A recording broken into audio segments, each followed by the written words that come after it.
할렐루야. 2월 8일 목요일 새벽 기도를 시작하겠습니다. 사도신경으로 우리의 신앙을 고백합니다. 나는 전능하신 아버지 하나님 천지의 창조주를 믿습니다. 나는 그의 유일하신 아들 우리 주 예수 그리스도를 믿습니다. 그는 성령으로 잉태되어 동정녀 마리아에게서 나시고 본디오 빌라도에게 고난을 받아 십자가에 못 박혀 죽으시고 장사된 지 사흘 만에 죽은 자 가운데서 다시 살아나셨으며 하늘에 오르시어 전능하신 아버지 하나님 우편에 앉아 계시다가 거기로부터 살아있는 자와 죽은 자를 심판하러 오십니다. 나는 성령을 믿으며 거룩한 공교회와 성도의 교제와 죄를 용서받는 것과 몸의 부활과 영생을 믿습니다. 아멘. 찬송가 338장 찬양하시겠습니다. 찬송가 338장입니다.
말씀은 신약 성경 마가복음 13장 1절부터 13절까지 말씀입니다. 마가복음 13장 1절부터 13절까지 말씀입니다. 다 찾으신 줄 알고 저 여러분들이 한 절씩 교도하도록 하겠습니다. 마가복음 13장 1절부터 13절입니다. 예수께서 성전에서 나가실 때에 제자 중 하나가 이르되 선생님이여 보소서 이 돌들이 어떠하며 이 건물들이 어떠하나이까. 예수께서 이르시되 내가 이 큰 건물들을 보느냐 돌 하나도 돌 위에 남지 않고 다 무너뜨려지리라 하시니라. 예수께서 감람산에서 성전을 마주대하여 앉으셨을 때에 베드로와 야고보와 요한과 안드레가 조용히 묻되 우리에게 이르소서 어느 때에 이런 일이 있겠사오며 이 모든 일이 이루어지게 할 때 무슨 징조가 있사오리까. 예수께서 이르시되 너희가 사람의 미혹을 받지 않도록 주의하라. 많은 사람이 내 이름으로 와서 이르되 내가 그라하여 많은 사람을 미혹하리라. 난리와 난리의 소문을 들을 때 두려워하지 말라. 이런 일이 있어야 하되 아직 끝은 아니니라. 민족이 민족을 나라가 나라를 대적하여 일어나겠고 그곳에 지진이 있으며 기근이 있으리니 이는 재난의 시작이니라. 너희는 스스로 조심하라. 사람들이 너희를 공회에 넘겨주겠고 너희를 회당에서 매질하겠으며 나로 말미암아 너희가 권력자들과 임금들 앞에 서리니 이는 그들에게 증거가 되려 함이라. 또 복음이 먼저 만국에 전파되어야 할 것입니다. 사람들이 너희를 끌어다가 넘겨줄 때 무슨 말을 할까 미리 염려하지 말고 무엇이든지 그때 너희에게 주시는 그 말을 하라. 말하는 이는 너희가 아니요 성령이시니라. 형제가 형제를 아버지가 자식을 죽는 데 내주며 자식들이 부모를 대적하여 죽게 하리라. 함께 읽습니다. 또 너희가 내 이름으로 말미암아 모든 사람에게 미움을 받을 것이나 끝까지 견디는 자는 구원을 받으리라. 아멘.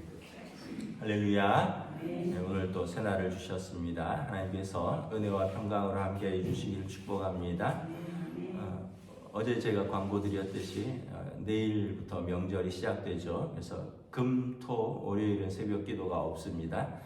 참고하시기 바랍니다. 오늘 말씀은 이제 마가복음 13장은 별명이 있습니다. 소묵시록입니다. 소묵시록.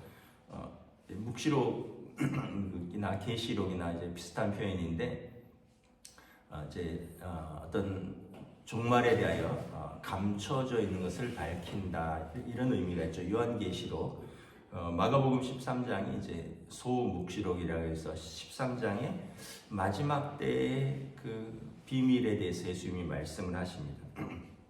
먼저는 1절부터 2절에 보면 제자들이 이렇게 말합니다.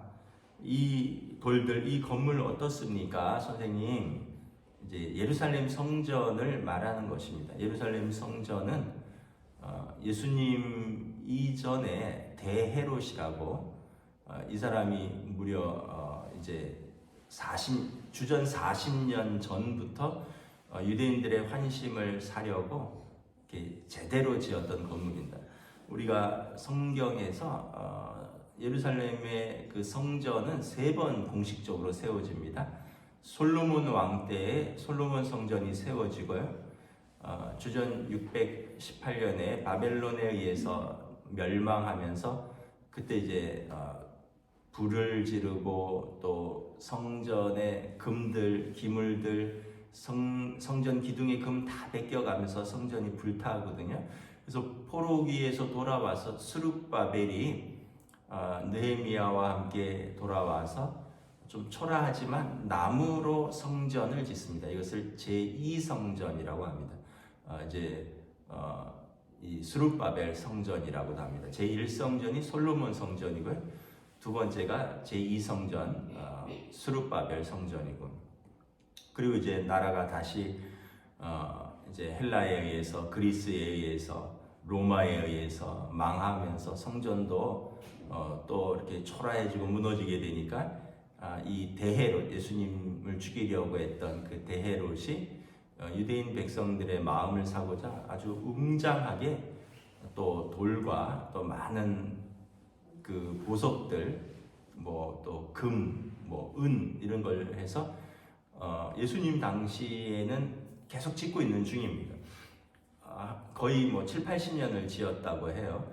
예수님 주전 40년부터 해서 예수님께서 이제 공생애를 활동하실 때가 30년이라고 보면, 십자가에서 죽으시면 33년이라고 보면 주전 40년부터 33년까지 거의 7, 80년을 지었던 거죠. 그러니까 사람들이 지나가면서 와, 이 건물 보십시오, 이 돌들 보십시오, 예수님 어떻게 생각하십니까? 예수님께서 이렇게 말씀하십니다. 이 큰 건물 보느냐? 돌 위에 돌 하나 남지 않고 다 무너뜨려질 때가 올 것이다. 깜짝 놀라는 거죠.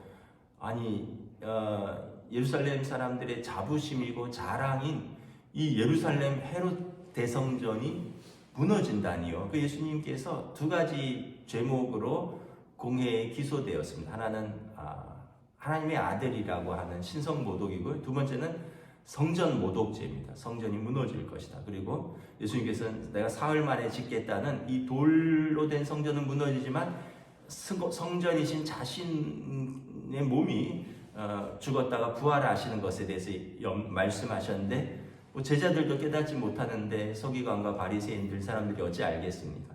그래서 성전 모독죄 두 가지죠. 두 가지는 율법에서 사형에 처해도 되는 죄입니다. 신성 모독죄, 성전 모독죄죠. 예수님이 안타까워하는 거죠. 이게 그렇게 자랑스럽느냐? 이것은 무너질 것이다. 그래서 실제로 AD 70년에 로마의 티토스 장군이 유대인들이 자꾸 독립을 하려고 이제 반란을 꾀하니까 로마에서부터 점령군들이 예루살렘으로 들어닥칩니다. 그리고 성전이 다 무너지는데, 전쟁 때문에 무너지기도 하지만 성전을 너무 잘 지으니까 그 성전 안에 있는 그 금들, 기물들, 또 보석들 이런 거 가져가느라고 이 성전을 불로 태우고 돌 사이에 끼어져 있는 그 금붙이들 뭐 이런 거 금으로 기둥들을 입혀 놓으니까 이걸 가져가려고 불 지르고 돌을 하나도 그냥 남지 않게, 왜냐하면 그 사이사이에 뭐가 있을까 봐 나중에 완전히 폐허가 되는 거죠. 이게 무려 예수님께서 이 말씀하시고 나서 40년도 안 돼서 일어난 일입니다. 우리가 이제 교회나 그래서 지금까지 예루살렘에는 공식적으로 성전이 없습니다. 여러분. 공식적으로 성전이 없어요. 헤롯 성전이 무너진 이후로 예루살렘에는 성전이 없습니다. 지금은 세워져 있는 성전은 뭐냐 하면 성전이 아니라 성전벽만 세워져 있어요. 우리가 알다시피 통곡의 벽이라고 해서 다윗 성벽의 일부분만 약 길이로 한 100m가 채 안 되는 그 벽만 남아 있고, 유대인들은 통곡의 벽에 가서 이렇게 기도하는 거였습니다. 거의 통곡의 벽에 손을 대고 메시아가 오시면 이 성전이 회복될 것이다. 그래서 지금 있는 것은 공식적인 성전이 아닙니다. 예루살렘 성전. 그리고 그 성전에서 제사도 드릴 수 없고요. 모든 이런 것들은 다 지금 유보된 상태입니다. 메시아가 오실 때까지. 여러분, 우리가 이제 교회와 건물, 가정과 집, 이걸 같이 생각해 보시면 좀 이해가 쉬울 것 같아요.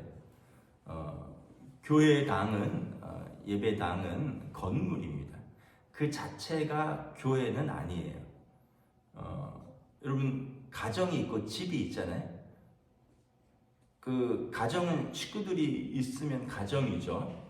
그리고 그 식구들이 사는 집이 있어요. 그렇게 좀 생각을 해보시면 되는 거죠.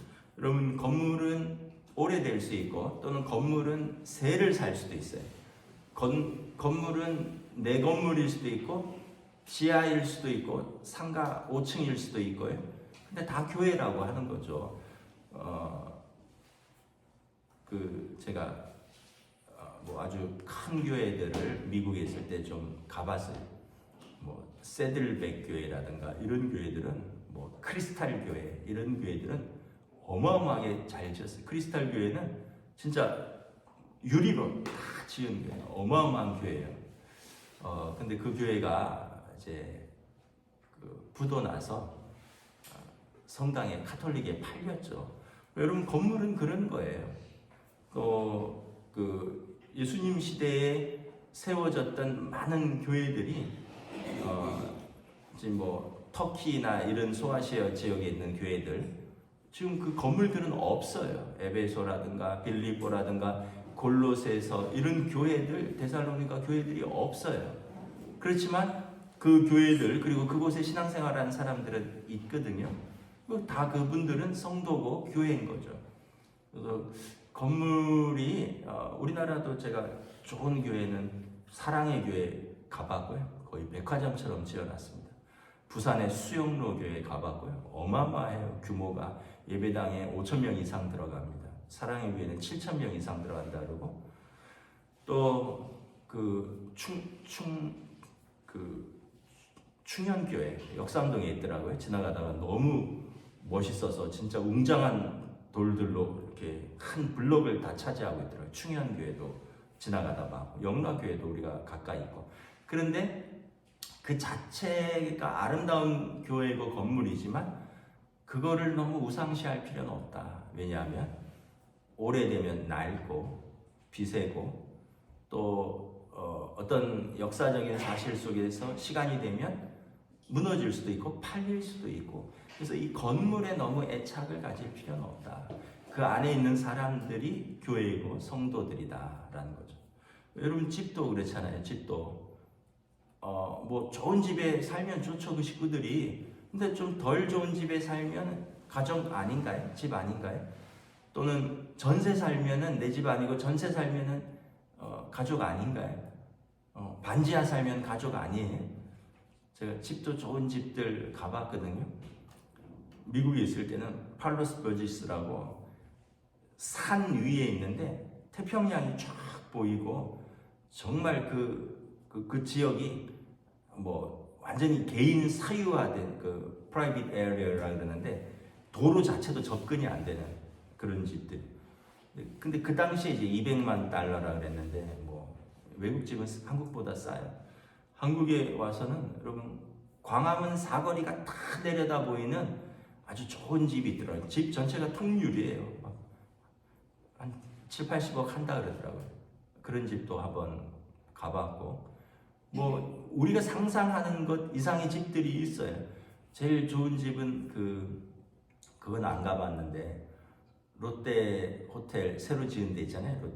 롯데 건물, 거기 뭐 그쪽이 제일 뭐 비싸다 그러더라고요. 거기는 뭐 한 100억대라고 하는데, 연예인들이 산다고 하는 집. 서울 시내가 다 보일 거 아니에요. 롯데 건물이 있으니까. 그런데 여러분, 거기에 산다고 온전한 가족이고, 남의 집에 새들어 산다고 온전한 가족이라고 할 수 있나요? 그렇지 않죠. 여러분, 작은 집에 살아도 화목하면 가족이에요. 그리고 그곳에 있는 사람들은 다 가족이에요. 그 큰 집에 사나 작은 집에 사나 다 가족인 거죠.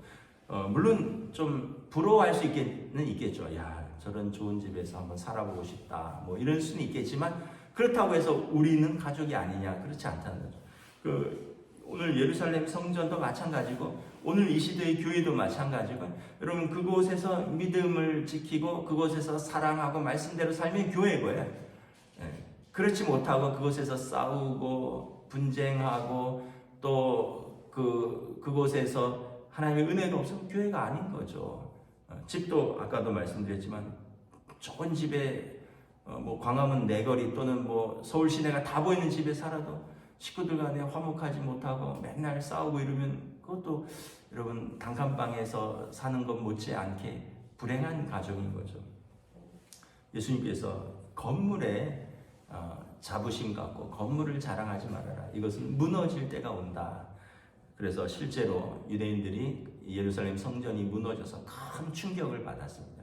그리고 이 성전은 지금은 어떻게 받아들이냐면, 각 가정이 성전이다 이렇게 받아들입니다. 그리고 참 성전은 메시아가 오실 때 완성될 것이다. 근데 예수님이 오셔서 제자들이 성전을 완성한 거예요. 근데 성령 공동체로서 마가의 다락방에서 성전이 완성된 거예요. 그런데 이제 사람들은 알지 못하는 거죠. 그리스도의 몸인 교회가 세워졌는데, 공동체가 세워졌는데 우리에게는 아직 성전이 없다. 그래서 메시아가 오시면 다시 이런 멋진 다윗 시대, 솔로몬 시대 그 성전을 회복할 것이다. 이렇게 유대인들은 아직도 생각하고 있다는 것입니다. 그러면서 이제 3절부터 13절에 사람들이 충격을 받았죠. 제자들이 언제 이럴 때가 옵니까? 언제 이럴 때? 도대체 이럴 때 우리가 피해야 되고 조심해야 되니까 무슨 징조가 있겠습니까? 5절에 보면 사람들의 미혹을 받는 때가 온다라는 거예요.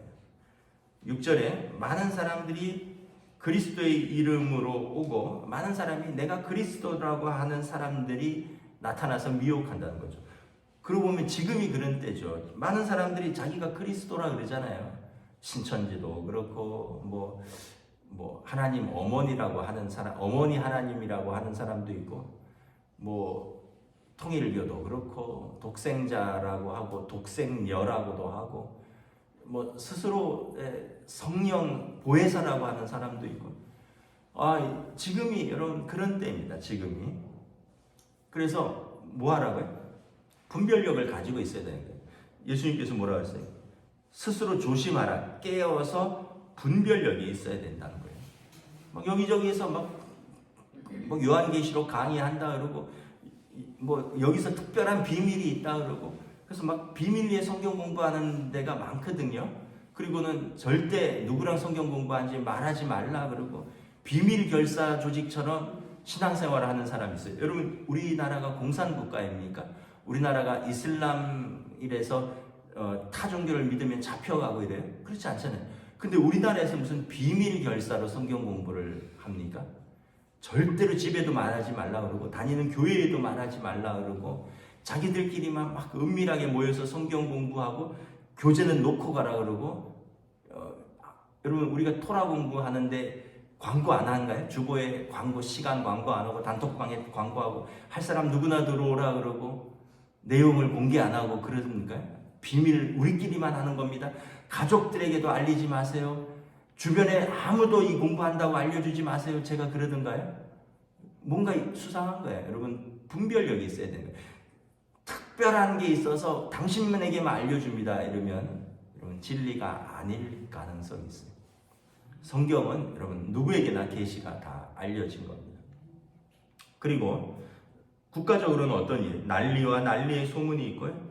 민족과 민족이 나라가 나라를 대적하며 곳곳에 기근과 지진이 있을 것이다. 지금 시대죠. 여러분 지금 전쟁이 있잖아요.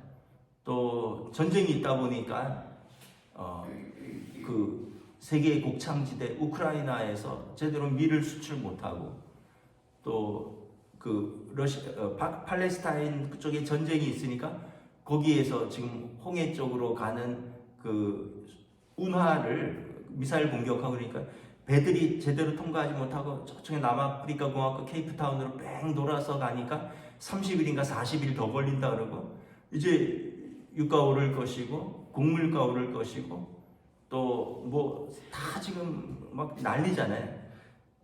지금 그럴 것이 이제 말세의 징조라는 거예요. 그러나 이게 끝은 아니라는 거예요. 7절에 보면 그런 일이 있어야 돼. 아직 끝은 아니니라. 심지어는 어떤 일이 있습니까? 너희는 스스로 조심하라. 너희를 공회에 넘겨주겠고 너희를 회당에서 매질하겠으며 권력자들과 임금들 앞에 서게 될 것이오리라. 많은 예수님을 믿는 사람들이 그 당시 핍박당했죠. 로마의 법정에 서고 사도 바울도 그렇고 또 그 당시에 예수를 믿는다는 것은 자기 생명을 걸고 믿는 거였습니다. 요즘은 뭐 무슨 일만 있으면 내가 이러려고 예수 믿나 막 그러던데 그때는 생명을 걸고 예수를 믿은 거예요. 그러나 이것이 증거가 될 것이지만 끝은 아니라. 자, 끝은 언제냐면 10절에 보면 복음이 먼저 만국에 전파되어야 할 것이다. 이게 여러분 가장 중요한 말세의 징조입니다. 일단 복음이 땅 끝까지 전파되어야 합니다. 왜냐하면 하나님의 구원의 메시지를 모든 사람이 다 들어야 된다는 거죠. 그리고 그렇게 해서 그들에게 기회가 골고루 돌아가야 되고, 그리고 그런 이후에 땅 끝까지 복음이 증거된 이후에 예수님께서 심판의 주로 오실 것이다. 그러니까 여러분, 우리가 또 잘못된 것이 있죠. 뭐가 있어요? 그 과천의 어떤 무슨 또 종교 집단은 말세에 자기들만 살겠다고 어디 과민가로 가서 어디 집단 농장을 이루고, 어디 뭐 남미 어딘가에 가서 집단 농장을 이루고, 제가 예전에 아는 분도 딸하고 엄마만 살겠다고 어디 갔는데 그 잘못된 거죠. 왜냐하면 복음이 땅 끝까지 이르러 전파되어야 되는데, 모든 사람이 구원의 소식을 들을 수 있도록 전파되어야 되는데, 자기만 살겠다고 가족들도 버리고 쏙 가는 것은 이단 사입이라는 걸 알 수 있어요. 그러니까 여러분, 정상적으로 신앙생활을 해야 돼요. 비정상적인 신앙생활은, 하나님은 상식이 하나님입니다. 빛 대신 예수님이에요. 절대 어둠 속에 있지 않아요. 아까 몰래 성경 공부하는 거 어둠 속에 있는 거예요. 자기들만 비밀 결사, 지금이 여러분 어떤 시대인데 비밀 결사 조직이 있고 범죄 조직이 자기들만 하는 거죠. 여러분, 뭐 은밀하게 뭘 하는 것은 범죄 조직이라고 보시면 돼요. 이 광명한 세상에는 여러분 다 끝까지, 땅 끝까지 복음이 만국에 전파되어야 합니다. 그렇게 너희들을 재판에 세울 때에 무슨 말 할까 너무 두려워할 필요 없다. 성령께서 너희 입에 하실 말씀을 넣어줄 것이다. 성령께서 보혜사 성령이잖아요. 곁에서 말하시는 분, 돕는 분. 그래서 하나님의 영이 너희와 함께 하셔서 너에게 할 말을 넣어주시리라. 12절 13절에 보면 이제 그때는, 말세 때는 형제가 형제를, 아버지가 자식을, 자식이 부모를 내 이름으로 말미암아 너희가 미움을 받을 것이다. 우리도 그런 때가 있었잖아요. 예수 믿는다고 남편이 아내를 핍박하고 부모가 자녀를 핍박하던 때가 있었죠. 또 예수 이름으로 말미암아 모든 사람에게 미움을 받을 것이다. 왜냐하면 세상의 풍조를 따르지 않으니까.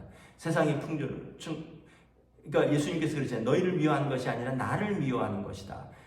그래서 세상 권세 잡은 자들, 공중 권세 잡은 자들이 예수님을 미워하고 예수님에게서 사람들을 떨어뜨려 놓으려고 그들을 핍박하는 것이다. 가족들을, 또는 세상의 가치관으로. 그래서 두려워할 필요 없다. 내가 너희와 세상 끝날까지 함께 하실 것이다. 결국은 여러분, 모든 것은 주님 오시면 마지막 심판 때에서 알곡과 가라지가 가려질 것입니다. 모든 것은 양과 염소로 나눠질 것입니다. 그때까지 어떻게 하라고요? 13절에 끝까지 견디라. 끝까지 견디는 자는 구원을 받으리라. 제일 중요한 게 그겁니다. 분별력이 있어야 하고요. 끝까지 믿음을 지키는 것입니다. 그래서 중간에 이런 일이 있다고 획 돌아서는 사람들. 데마는 세상을 사랑하여 갈라디아로 갔고 데살로니가로 갔고, 성경에 나오잖아요. 세상을 사랑하여 다시 돌아간 사람들이 많다라는 거예요. 또 이런 핍박과 또 두려운 상황 속에서 또 돌아간 사람도 많고, 미혹되어서 거짓 메시아 적그리스도에게 미혹되어서 돌아간 사람들도 많고, 그러므로 깨어 기도하며 분별력을 가지고 끝까지 견디는 자가 구원을 얻으리라. 그래서 신앙생활은 어떻게 할까요? 끝까지 견디는 겁니다. 하나님 나라 갈 때까지 끝까지 변함없이 믿음으로 사는 것입니다. 다시 한번 이제 소묵시록이라고 했죠. 마태복음 13장. 예수님이 하신 말씀을 잘 기억하시기 바랍니다. 내가 어떤 곳에 참여하지 말아야 할까? 어둠의 모임에 절대 참여하면 안 됩니다. 비밀 결사 조직에 절대 참여하지 마시고요. 끝까지 견디는 겁니다. 신앙생활은 시험도 있고 유혹도 있고 핍박도 있습니다. 그러나 성령께서 우리와 함께 하실 것이고 예수님이 우리와 함께 하시겠다 약속하셨습니다. 끝까지 견디는 것입니다. 기도하겠습니다. 하나님 은혜를 감사합니다. 우리가 신앙생활을 하면서 때로는 무엇을 기준으로 해야 될까? 성경을 기준으로 해야 된다는 것, 예수님의 말씀을 기준으로 해야 된다는 것을 다시 한번 깨닫습니다. 많은 사람들이 이것보다 더 눈에 보이는 것, 성전 건물을 기준으로 생각을 한다거나, 또는 이 시대의 유행이라고 하는 것, 또는 어떤 매혹적인 것이 우리에게 있다고 해서 그 미혹에 끌린다든지, 또는 시험이 있고 환난이 있고 핍박이 있다고 해서 또 우리의 신앙을 저버린다든지가 아니라, 우리의 원칙은 살아계신 하나님이시고 하나님께서는 살아계시니 당신을 찾는 의인들에게 반드시 상 주실 것이고 악인들을 마지막에 심판하신다는 것을 믿고, 우리가 이런 미혹과 환난과 핍박과 또 모든 시험 속에서 끝까지 믿음으로 견디는 것이 성도의 신앙생활의 자세라는 것을 다시 한번 예수님께서 말씀해 주십니다. 다시 한번 우리들의 신앙생활, 또 주님 오시는 그날까지 우리가 어떻게 믿을 것인가를 깨어 기도하며 분별할 수 있는 지혜를 더하여 주시옵소서. 이제 민족의 명절인 설을 맞이합니다.